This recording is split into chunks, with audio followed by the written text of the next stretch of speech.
نبی کریم صلی اللہ علیہ وآلہ وسلم کا وہ خط جو آپ صلی اللہ علیہ وآلہ وسلم نے شاہ روم کو لکھا تھا، اللہ کے نام کے ساتھ جو نہایت مہربان اور رحم والا ہے۔ اللہ کے بندے اور اس کے پیغمبر محمد صلی اللہ علیہ وآلہ وسلم کی طرف سے یہ خط ہے شاہ روم کے لیے۔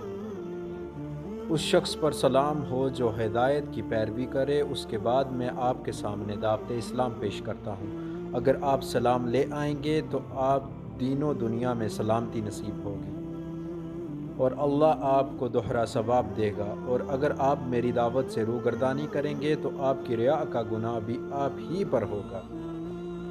اور اے اہل کتاب، ایک ایسی بات پر آ جاؤ جو ہمارے اور تمہارے درمیان یکساں ہے، وہ یہ کہ ہم اللہ کے سوا کسی کی عبادت نہ کریں اور کسی کو اس کا شریک نہ ٹھہرائیں، اور نہ ہم میں سے کوئی کسی کو اللہ کے سوا اپنا رب بنائے۔ پھر اگر وہ اہل کتاب اس بات سے منہ پھیر لیں تو مسلمانوں، تم ان سے کہہ دو کہ تم مانو یا نہ مانو، ہم تو ایک اللہ کے اطاعت گزار ہیں۔ صحیح بخاری، کتاب وحی کا بیان، باب کیفیت وحی، حدیث نمبر 7۔